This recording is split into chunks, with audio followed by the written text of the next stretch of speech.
Ladies and gentlemen, distinguished Senator Judges, sa araw na ito, binubuksan natin ang pagdinig sa kasong impeachment laban sa pangalawang Pangulo ng Republika ng Pilipinas, ang kagalang-galang na Sara Zimmerman Duterte, alinsunod sa ating saligang batas.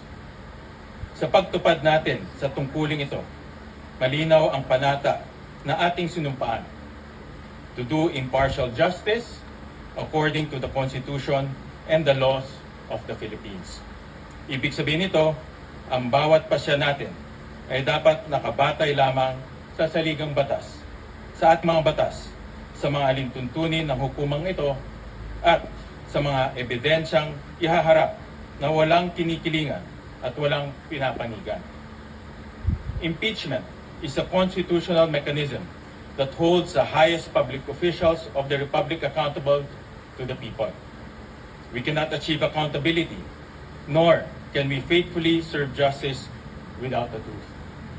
Karapatan ng sambayanan na malaman kung may katotohanan ang mga paratang laban sa pangalawang Pangulo. Tungkulin nating timbangin ang mga ebidensyang ihaharap at tiyakin ang ating magiging pasya ay nakabatay lamang sa batas at sa mga katotohanang mapatutunayan sa paglilitis. Ipagkakaloob ng saligang batas sa Senado ang natatanging kapangyarihang dinggin, titisin at pagpasyan ang lahat ng kaso ng impeachment. Kakibat ito ang pananugutang tiyakin na ang paglilitis ay isinasagawa ng may integridad, kaayusan at buong paggalang sa proseso. Sisiguraduhin natin na magiging maayos, bukas at madaling maunawaan ng ating mga kababayan ang prosesong ito.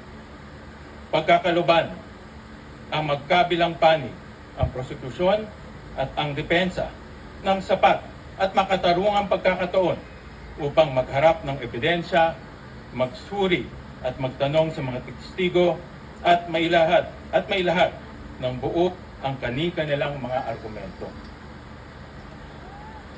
Sa ganitong paraan, mahiharap sa taong bayan ang malinaw na batayan upang maunawaan ang mga isyong nakapaloob sa Articles of Impeachment. Sa kasabay ng paghahanap sa katotohanan, ang tungkulin natin tiyakin, iginagalang ang mga karapatan ng bawat panig, lalo na ang karapatan ng Respondent Vice President sa isang patas at makatarungan paglilitis.